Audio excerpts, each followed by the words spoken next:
Celebrity endorsements have become a recognizable feature in election campaigns in Ghana.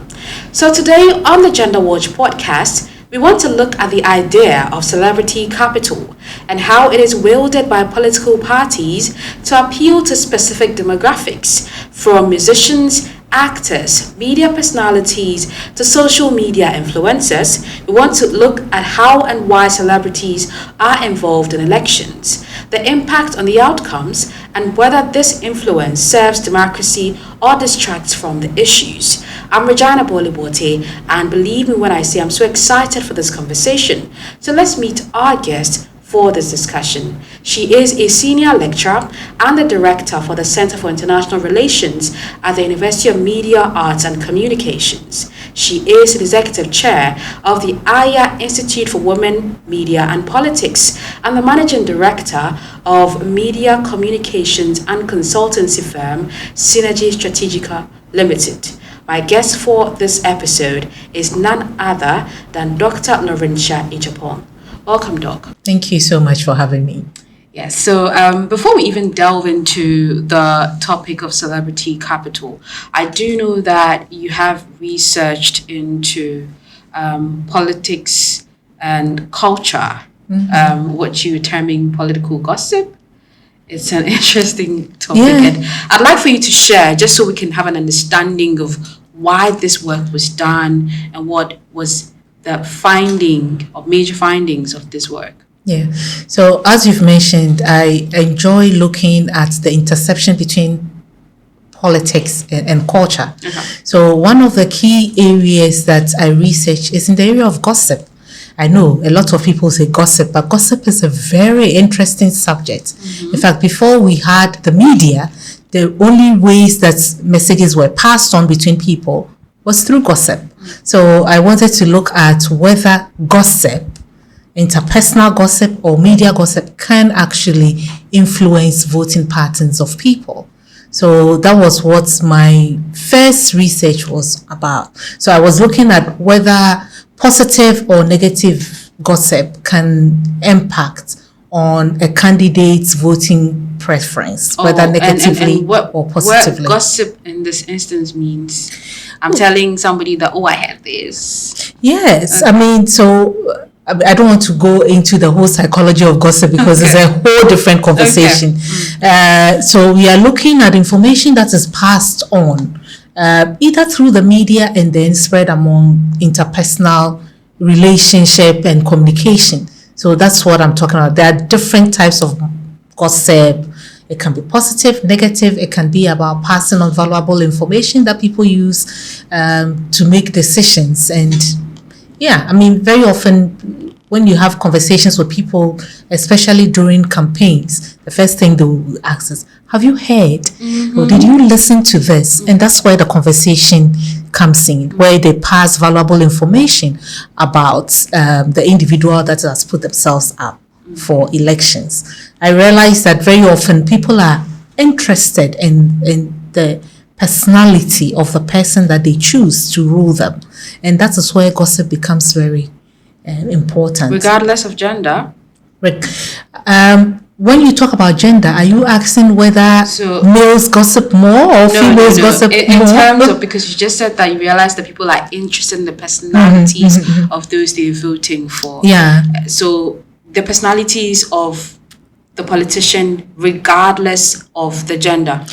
The type of gossip that is spread about individual politicians is really gendered. Okay. So yes, people are interested in the personal and the morals and the value system of the candidate, but the type is very gendered. So the type that they will associate with women is very different from the type of gossip, and the impact is the same. So if the gossip is probably about the marital life of the candidates, when there's a female candidate, the nature and the impact is different from that of a male candidate. And we need to understand that we are a very patriarchal society. So those kind of conversations are also very much But just to give us a practical example, so yes, they'll be interested in maybe the marital status of both the or the side chicks, Oh. or the person has never married or is Okay. divorced, or I mean, all of those things Yeah, are but what's interesting. like? So you said it's gendered. What's the difference? So I'm asking. Oh, is this aspirant married? And I'm talking about a female politician. Yeah. How different will it be from? Oh, is he a married man? Yes. So, for example, because I was looking more at presidential candidates, Okay. and I didn't go into details about, and all the presidential candidates, Have been male. unfortunately, have been male. So, because of that, I didn't actually go, but I did look at specific parliamentary candidates, Okay. where their marital life, oh, she can't even keep a home. So why should she be voted for? A woman that can't keep a family. But when it comes to a man, it's very different. That then the person is a good catch. And so the person immediately starts looking more attractive. It was a very interesting study. So I think one of the things that we are doing now is actually looking at it from the male and the female perspective too, because we are doing one that is concentrating just on the parliamentarians. Okay. So that will be an interesting finding. But the initial one that we did, you would realize that very often when we are talking about women, the person say, oh, she doesn't even respect the husband. How do you understand respect in any relationship? And you will ask them, and sometimes because it's more of a quantitative research, it's very difficult to ask people to explain what they mean by that. But we are hoping that we can do both quantitative and qualitative.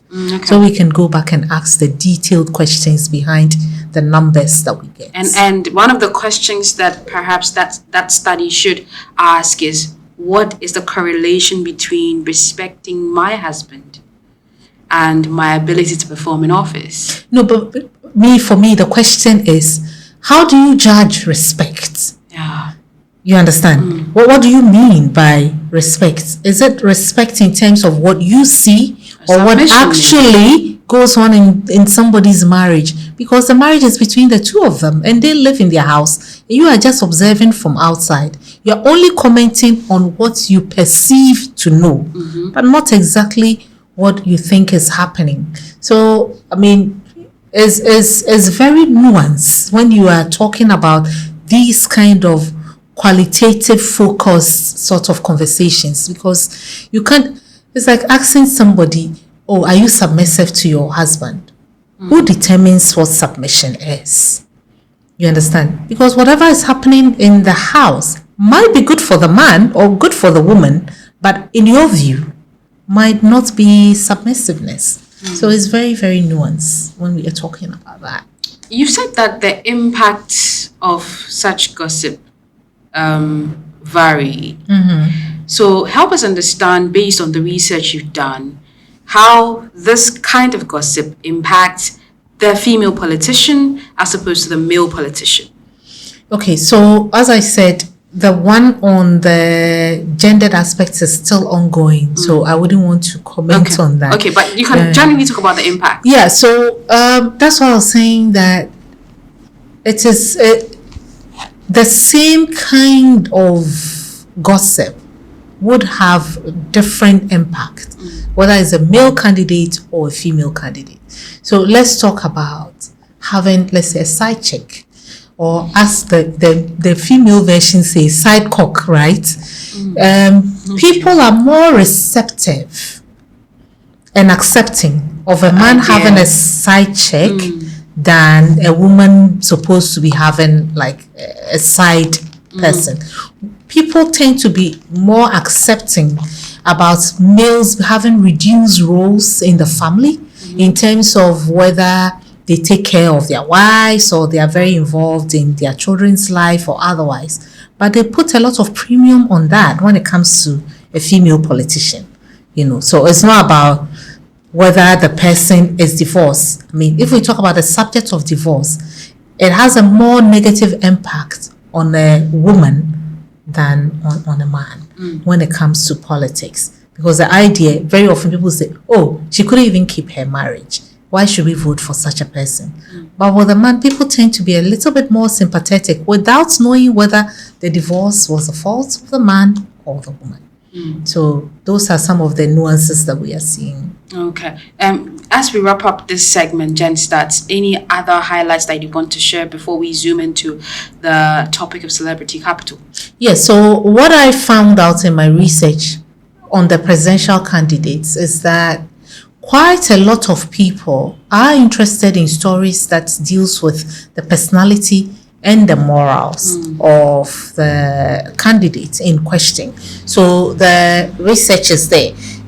We realized that about 73% of the people that we polled look at the personal and the moral life of the candidate. And then we also realized that when it comes to really concentrating on just understanding what policies or what is important to Ghanaians, I was very surprised that when it comes to knowledge about what Ghanaians need, there was not that much premium. I was expecting that number to be very high, but we realized that only 69% were interested in that, And then we wanted to know, do you take the gossip seriously when you hear the gossip? 54% said yes, they take it seriously. Where taking it serious means that it affects or influences the choices you make. It actually affects, they pay attention to such stories, especially when it's on the personal or moral life of the candidate. And then also, I wanted to find out which kind of gossip will you trust more? Okay. I realized that people trusted media gossip more.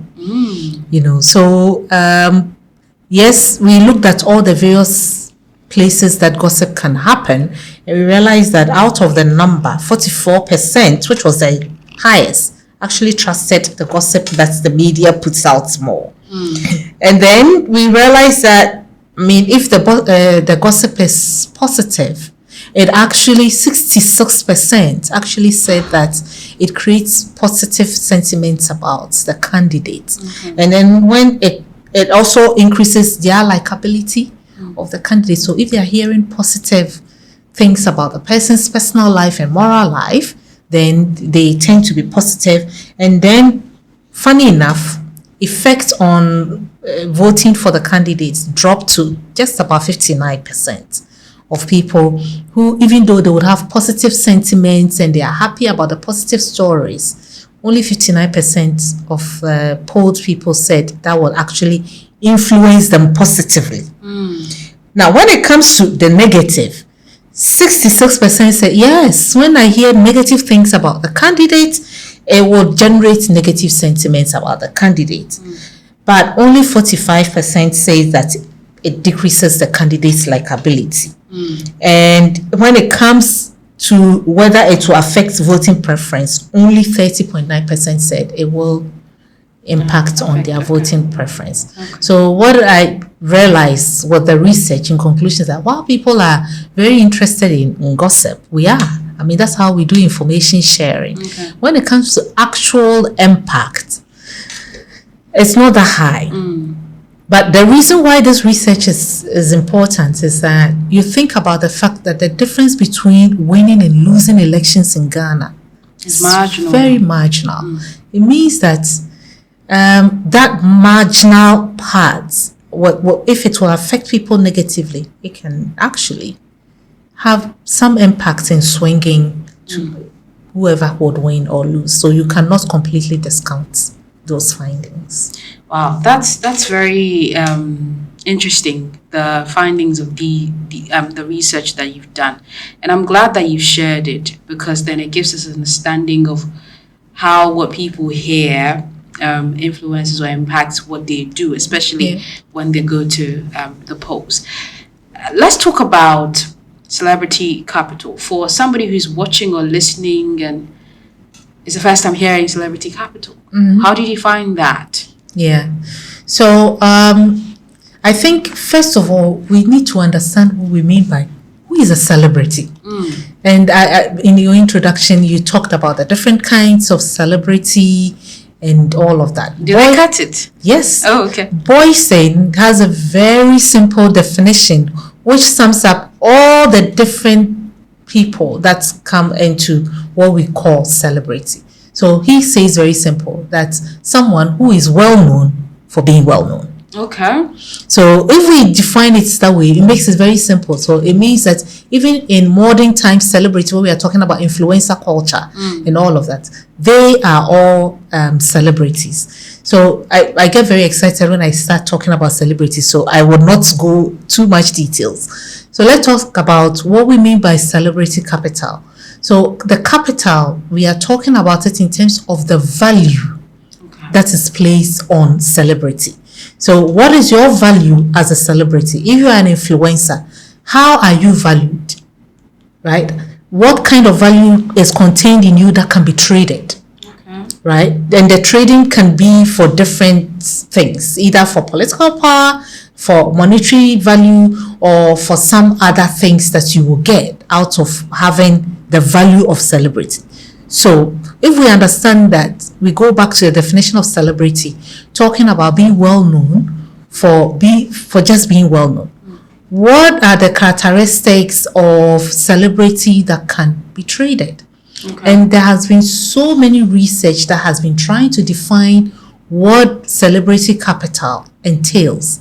Now, the understanding is that if we look at all the various research that have been done on celebrity capital and trying to conceptualize what celebrity capital is all about, they talk about it in terms of value from recognition. So what makes a celebrity valuable is the fact that they are highly recognizable. Okay. Wherever they go, there's a lot of attention on them. But can we then say that that is all that a celebrity comes with? Is it just being recognized? What about the reputation of that celebrity? Because recognition can come in different forms, right? Recognition can be negative or positive. The amount of views that you get, or the amount of people that like you, are your fans, are based on different aspects, and all of those things accrue to you as capital.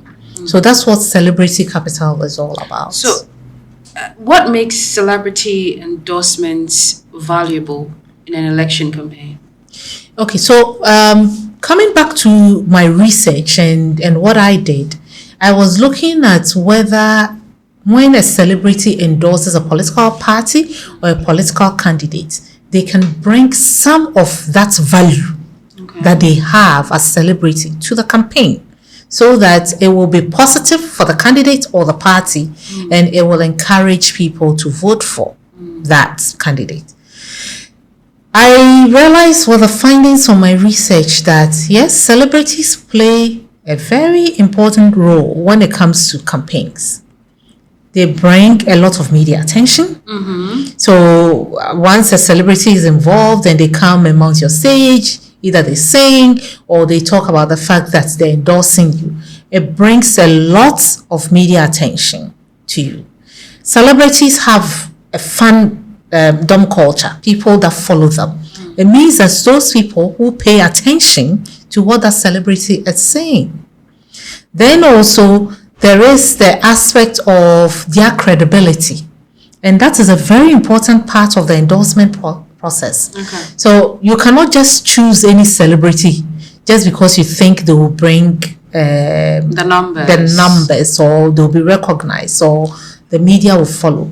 But you have to understand that the credibility that is associated with that celebrity will be passed on to the candidate or the political party that they are endorsing. So if the person is not known for good things, then that negative sentiment will be transferred. Okay. So it is very important. And in the process of doing the research, I spoke to campaign managers, and they told me that selecting the right celebrity to do the endorsement is as important as the endorsement process itself, because you can get a celebrity that you think is famous, people know that person, and because of the negative sentiments attached to that celebrity, it can also have an impact. But there is a flip side. Okay. What made me very interested in this research was that the findings are very, very different from celebrity endorsement in Western democracies. So the whole endorsement culture started from the US and in Europe, where candidates and political parties were using celebrities to endorse them. But here's the case. In the US, in the UK, in Western democracies, very often when celebrities endorse a party or a candidate, it comes with a lot of funding, right? So these celebrities are well known, they have access to funding, and so their endorsement attracts a lot of funding to the campaign. A very current example is when we are talking about the US Vice President, Kamala Harris. He has been able to raise $1 billion for campaign because of the many celebrities that have endorsed her. So they endorse her, they actually donate to the campaign themselves, and their funds also donate to the campaign. So those kind of endorsements are amazing. In Ghana, celebrities don't have access to that kind of funding. Okay. So very often, in fact, in some of my research, I found out that some of these celebrities were actually paid to do the endorsement. So they were doing the endorsement not because they like the candidate or because they like the political party, but because they were actually paid by the campaign to do the endorsement. And for them, that is also access to some profit. Exactly, because I was going to mention when you compared in Western democracies, is that these celebrities are not just coming out to say, I endorse Kamala Harris, I endorse Donald Trump, but then they believe in the message of the person they're endorsing. So, which is why there's that commitment to even fund and ask your fans to contribute to the funding of that person's campaign. Whereas in Ghana, it feels like a means to an end of a sort on the part of the celebrity. Not necessarily. I found out, and I did interview some of the celebrities that do the endorsement. Quite a number of them endorse the political party or candidate because they actually like the candidate. Not believe in the policy, but personally like the candidate. Okay. And a few of them actually are card-bearing members of the political party. Now, the problem that they face is that they don't have access to the funding base that the Western democracies have. If we are looking at celebrity culture in Ghana, and I've done a whole lot of research on celebrity culture in Ghana, with the exception of very few entertainment celebrities, quite a number of people are struggling financially as celebrities. So they don't command the kind of payouts that Western celebrities do. So you can understand that they themselves cannot personally contribute to the political parties. The second thing is that fandom in Ghana is very fluid. Fleeting. Yes. So today that celebrity might have a lot of fans, but those fans are not as committed and diehard. Of course, there is two fandom people that I'm looking at. I'm looking at Sarkodie and I'm looking at Beam Nation. Stoneboy. Theirs is a whole different. Maybe you can add Shatawale. Yes, it's something that I was actually going to, but I want to look at those two because theirs is much more established, one, and then two, it's been enduring. Sarkodie did lose some funds over the Yvonne Nelson whole thing. And it was very interesting talking to some of his fans as to the reason why they ditched him.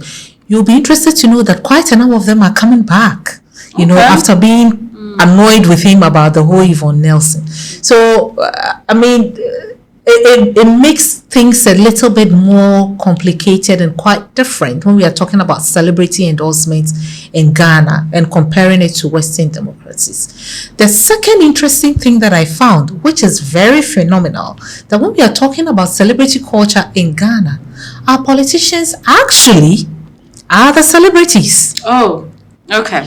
So in really talking to people about one of the basic questions I asked with my research from the public is, who is your favorite celebrity? And the numbers show that more often than not, people pick a politician as their favorite celebrity. And for me, that was very interesting Because if you look at the same kind of findings in Western democracies, hardly, in fact, with the exception of Barack Obama, I have hardly ever seen people point to a politician as their favorite celebrity, which is important. It means that if we are looking at celebrity capital, then the politicians themselves have more celebrity capital than celebrities who are coming from other fields. That brings me then to the question, if politicians have that much celebrity capital, why do they feel the need to ride on the wave of celebrities from other sectors, entertainment for instance? Why are they endorsing or embracing the idea of celebrity endorsements? I'm very excited about that question because that aspect of my research was very exciting. Okay. So, politicians, even though they are celebrities and people like them, they are very boring characters, aren't they? Oh, okay. You understand? So politicians usually will show you the aspects of their life that they want to make public. Okay. So they tend to be quite boring characters. So, for example, let's look at our two foremost presidential candidates, John Mahama and Dr. Mahmoud Bawumia. I mean, if you look at them, there is nothing really exciting about They the two haven't of shown them. you. I mean, Yes, yeah. because they don't usually show that aspect. But getting celebrities to endorse them is actually telling people that we are fun people. We are not serious all the time. So we know what is happening in town because we are liked by these people who you also like. You understand? We hang out with these people. So in the first place, they are politicians high up there that really we put them on a pedestal.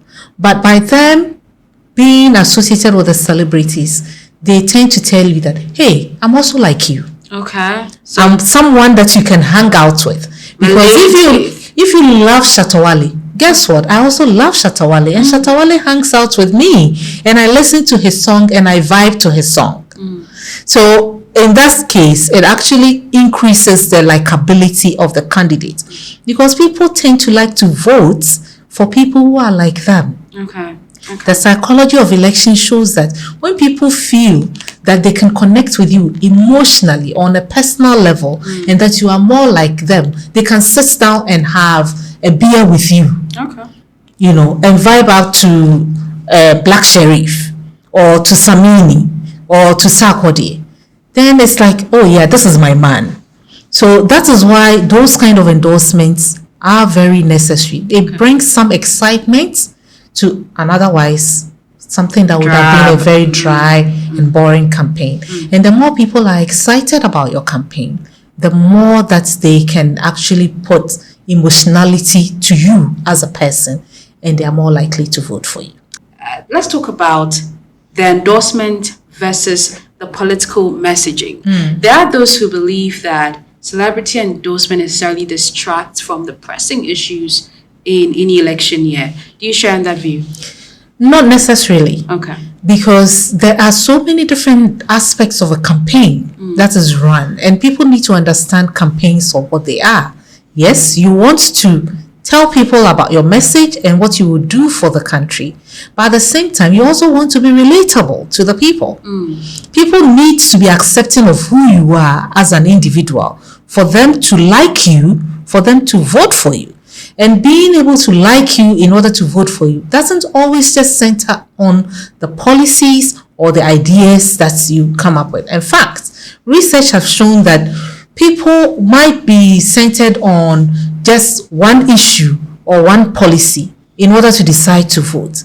But if people don't link emotionalism to you as a person, where they can actually feel a connection to you, it doesn't matter whether your policies are good, because policies are proposals, right?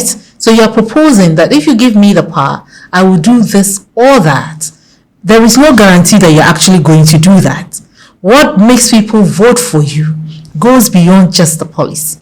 It's about whether they like you and whether they feel that they have a connection with you. And one of the ways that campaigns can connect to people is through these endorsements, where celebrities that have connection because they have a fandom. That connection then is transferred to the candidate. So it has its place. You cannot dismiss it. It makes the candidate more likable. It makes the candidate more relatable to voters. But doesn't distract from the pressing issues of the particular election. So who is to determine what pressing issues to an election is? And that's why I'm saying that people vote based on different things. So if we understand what the role of the endorsement is, to increase the likability, to increase the connectivity between the candidates and the voting population, then you will appreciate what it is for. I don't think that anybody brings any celebrity to endorse just because they want to distract. Very often, most of these endorsers actually speak to the policy of the candidate or the party as the reason why they are endorsing the party. And you can look at it. I mean, I think recently I saw something on some activity that was done between Dr. Baumia and the creative arts people where Shatawale came to speak. Yes, it was funny that he talked about the fact that he should speak in pidgin so that, I mean, his people can hear.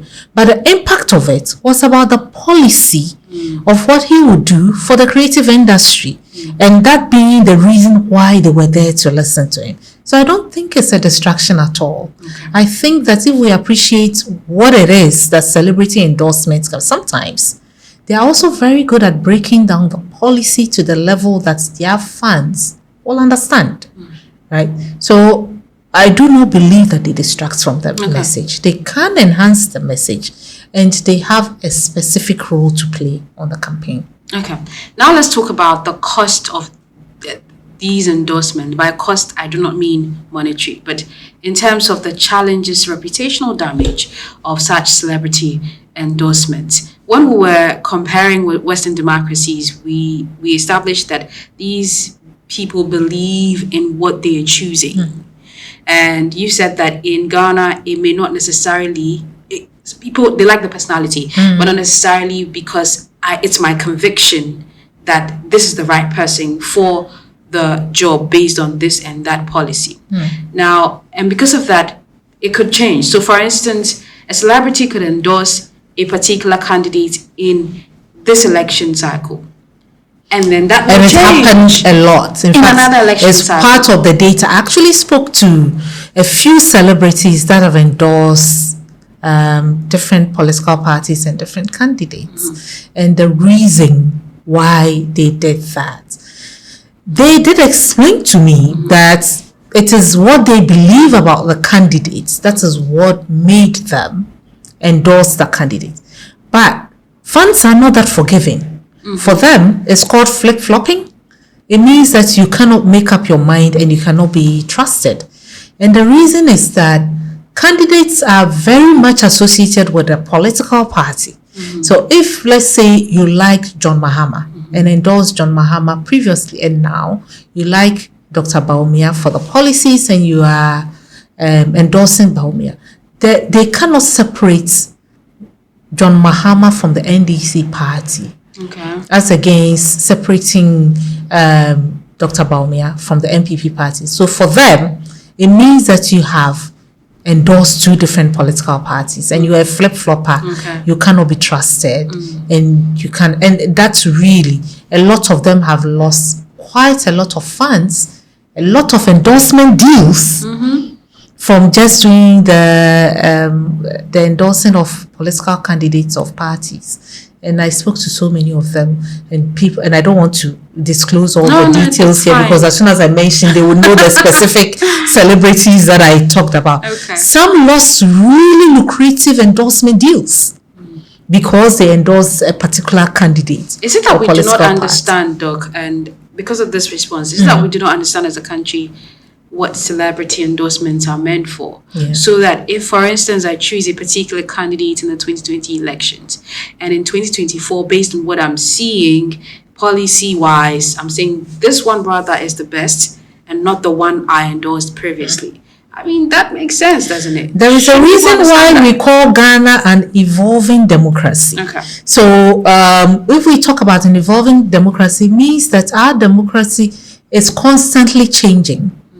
It's constantly going through changes. And so it is part of the thieving problems. Very often in my research, I ask people, do you even understand what democracy is? So, for example, talking to some members of the public about celebrity endorsement, and then I mentioned, this celebrity endorsed, I don't even understand why that celebrity endorsed this foolish party made up of foolish people who don't think. And the question that I asked the person, do you understand what democracy is? Democracy, the beauty of democracy is that we all cannot have one mindset, right? The beauty is that, and that is why I always tell people about the Chi expression of democracy.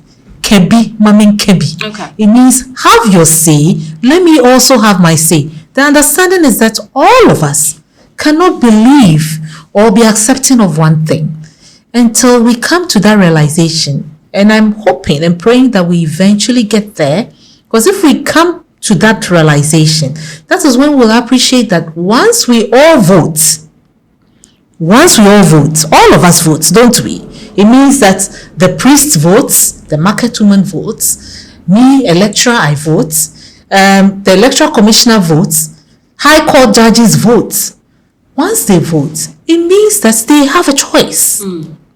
So why are you telling the person that they are not allowed to have a choice?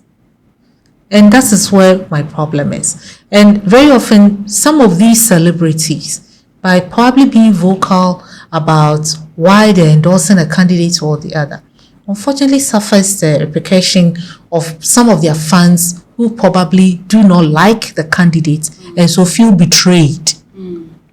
But at the same time, is it fair to say that the person should not talk about their preference because you want to sit there and not talk about your preference? I think the more we move away from being so secretive about who we support, and as I said, it's an evolving democracy, isn't it? Eventually, we hopefully will get to the time where, like in the US, you will go and in front of people's houses, they've put Kamala and somebody has put Trump and Vance, and people declare their political stand very openly. And I don't think there is anything wrong with it. But unfortunately, we have a long way to go. And that includes, for me, the fact that we're such a polarized country, so partisan, that we cannot see beyond. Looking at polarization, that is a whole different conversation. We cannot talk about Ghana as being the only democracy that is polarized. Okay. I mean, what happened on the 6th of January 2021 in America clearly shows that as much as we admire the democracy in America, it's a very polarized country politically. And the same is happening in Europe, where you see right-wing really overtaking what the liberals or the Democrats are doing. So polarization can be examined in a completely different way. Probably when you get a political scientist, they will go into details more. Okay. I'm a political communication person, so I don't want to go too much into details. But the final thing about celebrity endorsement, which is very important that we take away with us, is that quite a number of these celebrity endorsers actually have political ambitions. Okay. And they feel that by starting off with those endorsements and getting known on the political platform, they can use that to leapfrog their own political future within these parties. Of course, they face a lot of resistance, because within political parties, they usually feel that you should start working from the grassroots and you can use your celebrity status to jump over other people. But most of the celebrities that I spoke to really do the endorsement because quite a lot of them have political ambitions themselves. Okay, we're wrapping up. 2 questions before we do that. First, it's just a few days to election 2024. What's your reading about celebrity capital and the use of it by political parties going into this poll? I think as it is now, it still generates a lot of excitement with the campaigns. something that otherwise would have been very boring, policy focused, that quite a lot of people's eyes glaze over after listening to one or two policy statements. And we have to be very objective when we are talking about it. When we talk about policy, and we're looking at the things that are important to people going into elections, it's very demographic related. So somebody like me, who is a middle income earner, professorial at the university, is interested in policy. But if you go to the market woman, what they are interested in will be very, very different. They probably want to vote for someone who, yes, wants to look at a policy maybe on education, but then they also want to vote for somebody who is God-fearing. How do you determine who is God-fearing? Right? So there are so many things that goes on with that. So it's not just about policy when it comes to campaigns. It's about creating the buzz, the excitement, making people pay attention. It's when they pay attention that they will listen to your message. And celebrities have a way of bringing attention to a campaign. So you cannot completely dismiss them. Very well. Finally, the future of celebrity endorsements in our politics as a country. So how do you envision celebrity capital being used in our electioneering campaigns going forward? Of course, we are an evolving democracy. Celebrity capital will evolve as well. Yeah. I mean, one of the important things that I mentioned, that one of the findings in my research shows that most of these celebrity endorsers actually want to become politicians themselves. So you can never dismiss celebrity capital. I mean, that recognizability, that likability that is associated with the celebrities. And we've seen them, haven't we? Kojo Ponkroma, a media celebrity, is a minister, is an MP. Jifa Gomoshi was a minister, is an MP. These are well-known celebrities.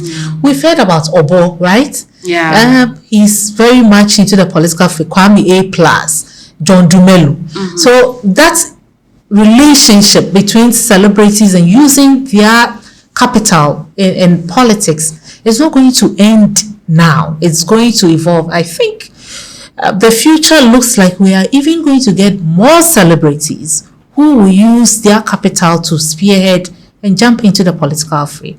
As to whether they will be very successful, the research, future research, the jury is out on that. Yes. Right. Thank you very much, Doug, for joining us. It's been very interesting and exciting conversation we've had about celebrity capital.